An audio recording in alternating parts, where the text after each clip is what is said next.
한 1000년 전쯤이죠. 중국의 송나라는 한국의 고려 때와 거의 시기가 이렇게 같이 맞물립니다. 한 나무꾼이 산에 나무를 하러 갔습니다. 그래서 나무를 팔아서 이제 생계를 잇는데, 나무를 베어내고 그 밑에 나무 밑둥이가 있죠. 나무 밑둥이에 잠시 앉았다가 일어나서 이제 도끼를 들고 다시 나무를 하려고 합니다. 근데 갑자기 토끼 한 마리가 저쪽에서 나오더니 막 자기 앞을 가로질러 가는데, 지금 막 자른 나무 밑둥이를 꽝 부딪혀서 죽고 말았어요. 그래서 이 나무꾼은 나무를 자르다 말고, 아니 이게 왜 행제지? 생각을 했어요. 그래서 지 혼자 나무 밑둥이에 부딪혀가지고 목이 부러져 죽은 그 토끼를 그냥 이 허리춤에 차고 내려와서 부인에게 자랑하면서 토끼 고기를 맛있게 먹었습니다. 다음날 아침에 일을 하러 산에 올라가는데, 아내가 보니까 자기 남편이 나무를 자르는 여타의 도구도 가지고 가지 않고 그냥 산에 올라가더랍니다.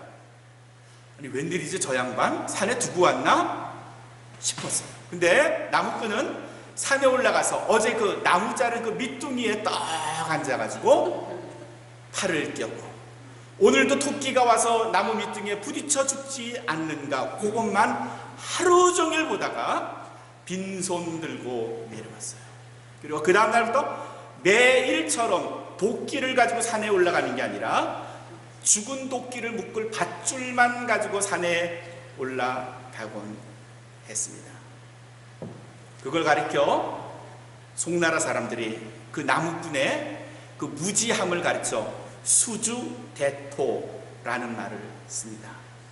나무 밑둥이에 죽은 토끼를 기다리는 어리석음, 어떻게 우연하게 생긴 일을 마치 필연적인 일처럼 기다리는 어리석은 사람, 우연히 필연인 것처럼 자주 일어나는 것처럼 생각하면 그렇게 빠집니다. 어리석음에 빠집니다.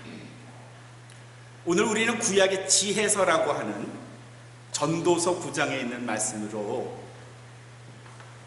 우리 인생에서 일어나는 우연, 그리고 시간, 사실은 정확히 말하면 chance and time입니다. 이걸 누가 도대체 컨트롤하고 있는 거지? 누군가 어떤 일을 하러 갈 때 그에게 good luck, 행운이 있으시기를, 이렇게 우리는 이야기를 하곤 해요. 도대체 누가 그 운을 가지고 있을까? 누가 그 운을 주장할까? 이런 이야기들을 오늘 해보려고 해요. 오늘 말씀의 11절에 어떤 말씀이 있는가 하면, 내가 돌이켜 해 아래서 보니까, 해 아래서 봤다 하는 말은 두 가지 의미일 거예요. 밝은 태양 밑에서 봤다, 밝게 봤다 하는 말이고, 해 아래서 봤다는 말은 전체를 봤다 하는 말이기도 하고요. 두 가지 의미가 다 있을 거예요. 해 아래서 보니까 빠른 경주자라고 선착하는 것이 아니고, 발이 빠르다고 그가 먼저 닿는 것이 아니고, 유력자라고 전쟁에 승리하는 것이 아니고, 지혜자라고 식물을 얻는 것이 아니고, 명철자라고 재물을 얻는 것이 아니고, 기능자라고 은총을 입는 것이 아니니. 아니, 우리가 상식선에서 생각하면 발이 빠르면 1등 하는 거고요, 힘이 세면 이기는 거고요, 지혜로우면 더 많은 것을 얻을 수 있는 거고요. 근데 세상은 꼭 그렇진 않아요. 공부를 잘하면 부자가 돼야 되는데, 건강하면 장수해야 되는데, 돈이 많으면 행복해야 되는데, 근데 세상이 그런 원리로 돌아가나요? 여러분 각자의 한번 인생을 돌이켜보세요. 여러분의 경험을 한번 돌이켜보세요. 늘 그렇습니까? 그렇습니까? 그런 경우도 있어요. 있습니다. 역시 발이 빠른 사람이 앞서가는 것도 있고요, 머리 좋은 사람이 남보다 더 많은 것을 가질 수도 있고요, 힘이 센 사람이 이길 수도 있어요. 근데 반드시 그렇진 않아요. 반드시 그렇진 않아요. 이렇게 5가지 이야기를 전도서 기자가 이야기를 하면서 그 다음에 있는 말이 뭔가 하면, 이는 시간과 우연이 다 이 사람들에게 임함이라 그랬어요. 이 말이 조금 이해하기가 어려워요. 그래서 제가 현대인의 성경의 번역을 찾아봤더니 그 현대인의 성경에서 이렇게 말했어요. 사람들에게 어떤 일이 일어나는가 하면은 기대하지 않은, 예기치 않은 일이 일어나기 때문이다, 그렇게 말하고 있어요. 빠른 경주자가 성착하는 게 아니고, 힘이 센 사람이 전쟁에 이기는 게 아니고, 지혜자가 식물을 얻는 것이 아니고, 명철자가 재물을 얻는 것이 아니고, 기능자가 은총을 많이 입는 것이 아닌 이유가 뭔가 하면, 사람들에게는 자기가 기대하지 못한, 예측하지 못한 어떤 일이 일어나기 때문이다, 그렇게 설명을 하고 있어요. 동의하세요, 이 말에? 네. 분명히 내가 이길 것 같은데 내가 생각하지 않았던 어떤 변수가 생겨서 내가 가질 그 찬스를 놓치고 말아요. 매일처럼 비즈니스 하시는 우리 여기 집사님들, 권사님들 아마 제 말에 상당히 동의가 돼요. 이건 되는 거야. 이건 틀림없이 돼. 근데 안 되는 때도 있거든요. 한국의 요식업체가 뭐 1년에 뭐 몇천 개인가 몇만 개가 생겼다가 없어지는 것도 몇천 개, 몇만 개래요. 근데 그 망하는 분들이 1년도 안 돼서 망하고 2년 안 돼서 망하는 분들이 처음에 개업할 때 나 1년 안에 망할 거라 생각하면서 시작할까요? 절대로 안 그래요.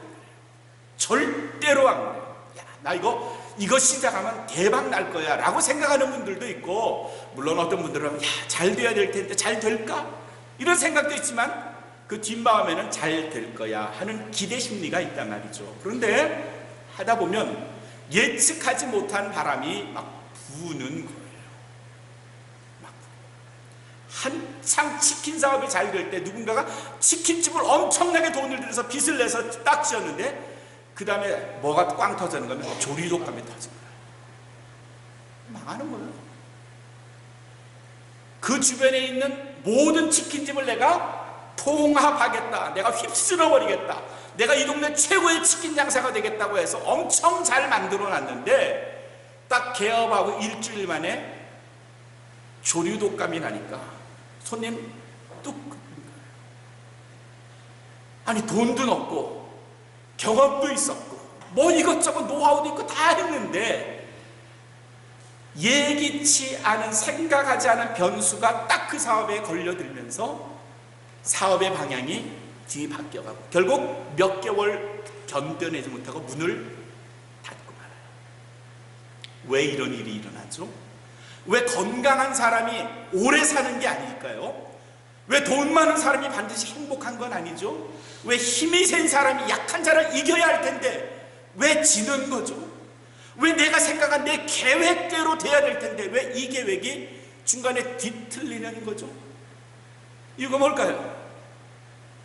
왜 그런 일이 생길까요?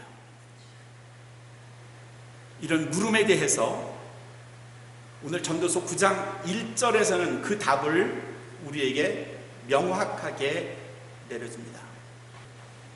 내가 마음을 다하여 이 모든 것을 궁구하며 살펴본 이 모든 것에 대한 결론을 내가 내릴 수 있는데, 내가 마음을 다해서 내 인생 전체를 살펴보고 연구하고 내린 결과가 뭔가 하면 의인이나 지혜자나 그들이 행한 모든 것이 everything is in 어디에 있다? 하나님의 손에 있다. God's hand.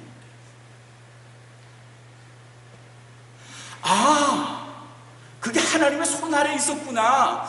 우연과 시간이 내가 운이 좋아서 혹은 운이 나빠서가 아니고 그걸 컨트롤 하시는 분이 하나님이시구나, 그런 말이죠. 아까 읽었던 11절에 분명히 선착하는 사람이 빠른 사람이어야 되고 전쟁에 이기는 사람이 유력한 사람이고 지혜자와 명철자가 재능을 얻고 많은 물건을 얻고 재물을 얻어야 할 텐데 그렇지 못한 게 뭐냐? 이 사람들에게 예기치 못한 특별한 일이 일어나기 때문인데 그 특별한 일이 뭐냐? 누가 시간과 우연을 주관하느냐? 1절에 보니까 그 모든 것이 everything is in God's hand. 모든 것이 다 하나님의 손 안에 있으니 그가 그 우연과 시간을 주관하시는 거다. 우연이라는 말을 우리 그리스도인들은 사실은 사용하진 않아요. 사용하진 않고요. 그건 다른 사람들이 사용하는 거죠. 우린 우연이라는 말 대신에 뭘 사용하는가 하면은 the sovereignty of God, 하나님의 주권이라고 말해요. sovereignty, 하나님의 주권입니다. 그 하나님께서 주인 되신 하나님께서 주관하시는 걸 우리는 하나님의 섭리 그렇게 말해요. 하나님의 다스리심. 성경에는요 창조가 세 가지예요. 세 가지. 하나님의 창조가 하나가 아니고요, 창세기에 나오는 창조만 창조가 아니고요, 그게 첫 번째 창조가 있고요, 다른 두 가지가 더 있어요. 두 번째 창조는 뭔가 하면 하나님은 당신의 의도대로 뜻대로 만상을 창조하시고 인간을 창조하시니 그냥 내버려 두신 게 아니에요. 내버려 두신 게 아니에요. 마치 부모가 아기를 낳고 네 혼자 커 그리고 내팽개치고 엄마 아빠는 놀러 간 게 아니고요, 엄마 아빠가 태어난 아기를 어떻게 한다? 돌본다, 양육한다. 두 번째 창조예요. 하나님이 끊임없이 자신의 주권으로 sovereignty of God, 하나님의 주권으로 인간의 역사를, 인간의 세계를 통치하고 계세요. 그 통치한다 하는 말을 우리는 다른 말로 섭리하신다, 다스리신다 그렇게 말해요. 그게 두 번째예요. 하나님은 그냥 우리 혼자 놀라고 내버려 두시는 하나님이 아니에요. 그냥 배럴이만 적당히 갈아 끼고 그냥 혼자 놀게 하는 로봇 같은 그런 존재가 아니고요, 하나님은 창조하신 것에 대한 책임을 지시는데 사랑으로 책임을 지세요. 봐주시고요, 돌봐주시는 거예요. 하나님의 철저한 계획, 하나님의 도우심, 하나님의 돌아보심, 그게 하나님의 섭리예요. 세 번째 창조가 있어요. 그게 뭔가 하면 마지막 하나님의 심판이에요. 그걸 요한계시록에서는 새 창조, New Creation 그렇게 말하고 있어요. 하나님의 심판이에요. 하나님의 심판을 통해서 옥과 석을 갈라요. 돌과 보석을 갈라요. 그래서 하나님이 돌은 버리시고 옥은 모아서 하나님의 커뮤니티, 하나님의 가정, 하나님의 사람들과 함께 영원히 사는 것, 그게 세 번째 창조예요. 우리 지금 두 번째 창조 안에 있어요. 하나님의 섭리, 하나님의 다스리심, 통치 안에 있는 거예요. 근데 하나님께서 우리를 만드시고 김종환을 만드시고 그냥 버려두지 않으시고 끊임없이 당신의 눈으로 와치하고 계세요. 종환아, 너 오늘 뭐하니? 너 오늘 어떻게 살 거니?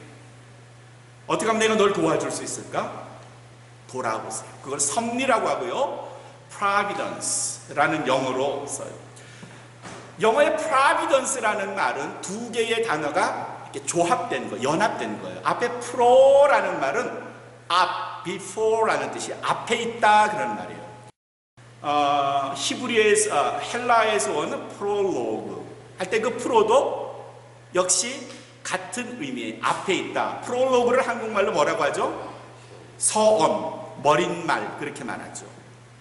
프로라는 말은 앞이라는 뜻이에요. providence라는 말은 앞에 있다 하는 말이고, 뒤에 있는 vidence라는 말은 라틴어 비디오에서 왔어요. 본다 그런 뜻이에요. 이 비디오에서 온 게 vision 그런 말이죠. vision, 본다라는 말이에요. providence라는 말은 앞을 내다본다 그런 말이에요. 하나님의 섭리, 그건 뭔가 하면 하나님께서 앞을 내다보신다 그런 뜻입니다. 창세기는 5 인물로 중심이 되어 있습니다. 1장에부터는 처음에 아담이라는 사람이 나와요. 그렇죠? 아담 아시죠? 6장 넘어가면 아담의 이야기는 끝이 나고 6장부터는 노아의 이야기가 등장합니다. 그래서 노아의 얘기가 쭉 그러다가 12장 넘어가면은 그 유명한 믿음의 조상 아브라함의 이야기가 12장부터 쫙 나와요. 꽤 길게 나오죠. 27장까지 아브라함의 이야기가 쭉 나오다 27장에서는 아브라함의 아들, 이삭의 아들 야곱의 이야기가 등장해요. 그래서 야곱의 주인공이 돼서 27장부터 10장을 36장까지 나오고요. 그리고 37장부터는 사실 제일 창세에서 긴 부분에 해당되는 주인공이 누군가 하면 요셉이 요셉.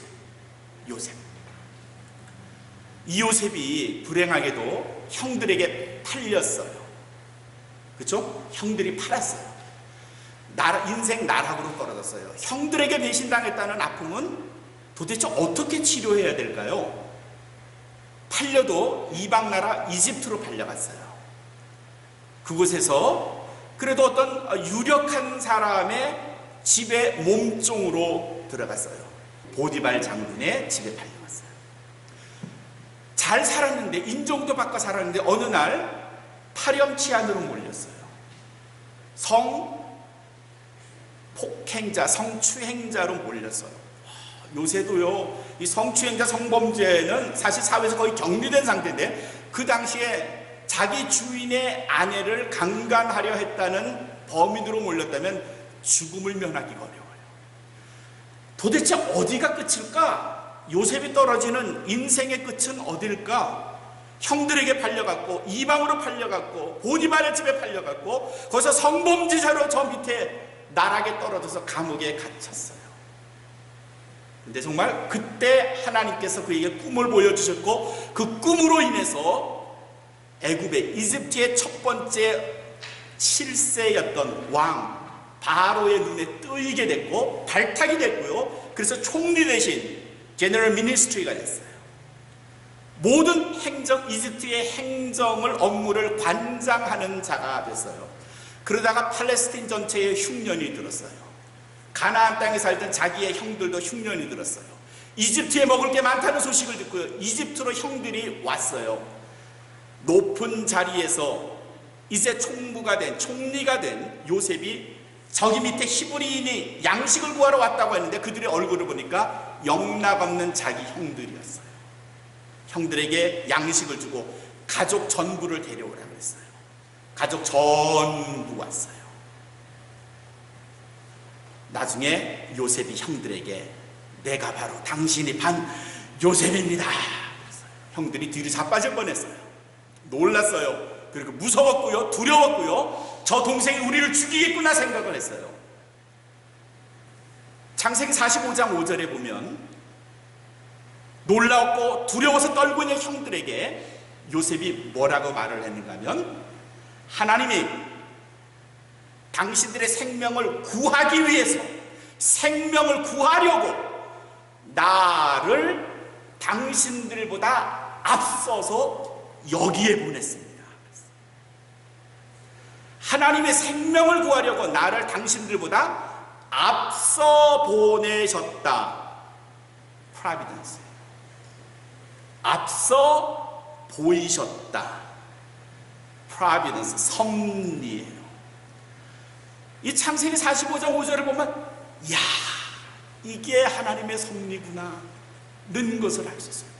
우리는 때때로 내가 의도했던 길 말고 다른 길을 막 가게 되는데, 내가 왜 이 길을 가야 되지? 내가 왜 일이 이렇게 이 모양이지?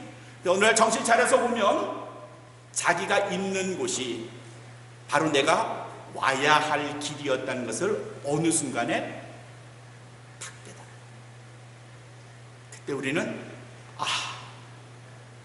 하나님의 섭리구나. 여러분이 지금 여기 이 자리에 앉아 계시잖아요. 10년 전에 이 자리에 앉아 계실 거라고 상상하셨어요? 천만에요. 제가 88년에 유학 와서 아내하고 함께, 제가 아주 저 형제 같은 지금 감리교신학대학교 교수인 여성원 교수님네하고 같이 해서 산타바바라 솔뱅을 놀러 갔다가 저녁을 옥스나드 벤츄라에서 먹게 됐어요. 내가 그때 저녁을 먹을 때 내가 6년 후에 여기서 목회를 할 거다 이런 생각 해본 적이 없는데, 6년이 지난 후에 내가 거기서 목회를 하게 되더라고요. 이 박효순 집사님 어릴 때 같은 중고등학교에 같은 교회에 다녔어요. 도봉동에서. 그때 박효순 집사님 나이 50대 돼서 나 만날 거라 상상해 본 적이 있었어요? 네, 저도 없었어요. 속으로 그럴까요? 저 지겨운 얼굴을 내가 여기서 다시 보다니. 내가 생각하지 않은 길인데 하나님은 나를 이 길로 오게 하셨고, 오늘 내가 2014년 11월 16일 주일에 온마음 교회 여러분들과 함께 예배하게 된 것, 이걸 우리는 다른 말로 우연이다 이렇게 말하지 않고요, 이걸 하나님의 뭐다? 섭니다. 박기원 집사님이 뭘 보고 이분이 저 아름다운 박경숙 씨를 아내로 맞을 수 있겠습니까? 뭐 볼 게 없어요. 근데도 이렇게 장가를 잘 가서 박경숙 집사님과 결혼하게 된 것을 뭐라 그래요? 재수가 네, 억지로 부인하려고 하지만 다 아는 거예요. 다 아는 거예요. 그걸 하나님의 섭리 그렇게 말합니다. 하나님의 은혜고요. 네, 역시 은혜가 되죠, 최 집사님. 그래서 우리 그리스도인들은 이런 말을 사용하지 않아요. 액땜했다? 그건 그리스도인들이 사용하는 말이 아니에요. good luck? 뭐 나쁜 말은 아닌데 우리 글록이라는 말을 사용하지 않아요. 대신에 God bless you, let God lead you, 하나님이 내 길을 인도하시길 원합니다, 이렇게 말하는 게 훨씬 좋아요. 왜냐하면 우린 우연을 믿지 않기 때문에요. forward, 하나님께서 함께 하신다 하는 것이 우리에게는 보다 더 근본적인 거지, 어쩌다 된 거야, 운이 좋아서지, 이런 말을 쓰질 않아요. 사랑하는 성도 여러분, 지금 여러분이 누리고 있는 것, 여러분이 이 자리에 있는 모든 것이 하나님께서 미리 보시고 예측하시고 인도해 주시는 길임을 믿으시기를 주님의 이름으로 축원합니다. 이게 은혜고요, 이게 하나님의 섭리예요. 역사 연구라는 The Study of History라고 하는 12권의 방대한 책을 썼던 20세기 최고의 역사가 아놀드 하넘빌, 그가 그 역사의 연구에서 쓴 글 중에 아주 독특한 단어 하나가 있습니다. 이게 뭔가 하면 역사의 The Paradox of History, Historic Paradox, 역사의 역설이라는 단어예요. 역사의 역설이 뭔가 하면 예를 들어 이런 걸 이야기를 했습니다. 로마가 점령을 무지무지하게 많이 했어요. 그래서 제국을 이뤘어요. 그래서 모두 길들을 잘 닦아놨고요, 튼튼하게 만들어놨고요. 그가 로마가 길을 닦은 걸 무슨 이유 때문이죠? 전쟁 때문에. 전쟁. 더 많은 나라를 점령하기 위해서. 그래서 나온 명언이 하나 있어요. 뭐라 그러죠? 모든 길은 로마로 통한다. All roads lead to Rome. 모든 길은 로마로 통한대요. 근데 아이러니하게도 전쟁을 위해서 만들어 놓은 길이 전쟁에도 물론 쓰였지만 그 길을 가장 효과적으로 사용한 사람이 바울이에요. 그가 선교 여행을 다니면서 로마가 닦아놓은 그 길을 따라 효율적으로 선교를 하고 있었어요. 이걸 역사의 역설 그렇게 말해요. 다이너마이트를 좋은 일에 쓰기 위해서 만들었지만 역설적으로 정작 다이너마이트가 많이 쓰게 된 것은 어디예요? 전쟁이에요. 사람을 살리는 데 쓰기를 원했지만 결국 사람을 죽이는 데 더 많이 사용해요. 성경에도 이런 역설들이 등장합니다. 조금 전에 말씀드렸던 형들이 요셉을 팔아먹었지만, 없이 하려고 팔아먹었지만 결국 그 요셉이 형들을 살려요. 역사의 역설입니다. 출애굽기 2장에는 어머니가 어쩔 수 없이 자기의 아들, 100일 된 아들 모세를 떠나보내야 됐어요. 그래서 그를 나일 강가에 그냥 떠나 흘려보냈어요. 버린 거죠. 어쩔 수 없이 버린 겁니다. 그런데 그 버려진 모세가 핫셉시트 공주에 의해서 구원되고 오히려 이스라엘 백성들을 구원하게 됩니다. 버렸는데 오히려 그를 통해서 구원이 이루어지는 것, 우연이 아니고요, 하나님의 철저한 계획 속에서 하나님의 섭리가 이루어진 것, 이게 역사의 역설입니다. 룻기 2장 3절에는 룻이 보아스를 우연히 만났다, 성경은 이렇게 되고 있는데 아니요, 성경에 우연히 쓰여있지만 그것은 하나님의 계획 속에 된 우연이었고요, 룻과 보아스가 만나서 그 가문에서 다윗 왕이 나왔고 예수 그리스도가 나왔습니다. 열왕기상 22장에도 아주 재미있는 이런 역사의 역설이 하나 소개되어 있습니다. 이스라엘의 가장 악한 왕이었던 아합이 얼마나 못됐는지 하나님이 그를 심판하려고 했었어요. 그런데 그래도 기회를 한 번 더 주려고 했어요. 그런데 이 아합 왕이 또 전쟁에 나가서 자기가 승리를 하겠다고 우쭐대서 전쟁에 나가려고 했어요. 하나님이 그가 전쟁에 나가지 못하도록 했어요. 그래서 미가야 선지자를 보내서 미가야에게 이야기를 하겠어요. 왕이시여, 당신이 길르앗 라못 전쟁터에 나가면 죽습니다. 나가지 마세요. 근데 이 아합이 안 들었어요. 하나님의 경고 안 들었어요. 선지자의 말 안 들었어요. 미가야 선지자의 경고에도 불구하고 아합 왕이 전쟁에 나갔어요. 길르앗 라못에서 전쟁이 한참 일어나고 있는데 그곳에 출전을 한 거예요. 그런데 좀 찝찝했던가 봐요. 그래서 이번에 나갈 때 아합 왕은 왕의 복장이 아닌 병사의 복장으로 갈아입었어요. 멀리서 보면 아합 왕이 어디 있는지 보이질 않아요. 병사와 섞여 있으니까. 그런데 열왕기상 22장 34절에 어떤 말씀이 있는가 하면 한 사람이 활을 당기어 왕의 갑옷에 솔기를 쏘매 왕이 죽었더라. 한 사람이 우연히 활을 당기어 그 화살이 일반 병사의 복장을 하고 있던 아합 왕이 입고 있는 갑옷 솔기, 솔기는 이 앞에 막는 뭐 여러 가지 이렇게 된 것 그 가운데로 뚫고 들어와서 심장을 맞췄고요. 죽었더라. 그게 우연일까요? 아니요. 하나님이 가지 말라고 하셨거든요. 미가야 선지자를 통해서 가면 안 돼, 가면 너 죽는다 경고하셨는데도 이 미련한 악한 왕 아합이 가니까 하나님, 그래? 너 내가 경고했는데도 간 거야? 한 병사가 활을 당기자 하나님의 권능의 손이 그 활을 잡으시고 공중을 날라서 병사의 옷을 입고 있던 아합 왕 갑옷의 솔기 사이에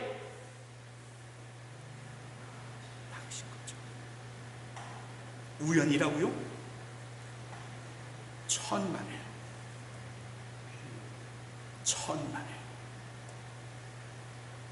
저도 유학을 오면서 난 목회는 못하고 난 자유롭게 살 거야, 난 편하게 살 거야, 난 나만을 위해서 살 거야, 목회하고 나하고 전혀 상관없고요, 난 박사학위 막 끝나면 한국 가서 교수하고 편하게 살아야지.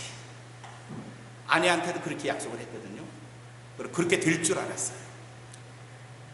근데 학위는 다 끝났고,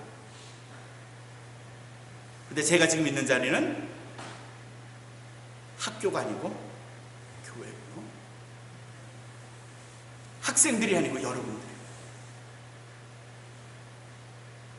이게 은혜고요. 이게 하나님의 선물이에요. 제가 의도했다고 제 의도대로 길이 가집니까? 여러분들이 계획한다고 여러분의 길대로 가집니까? 아니요.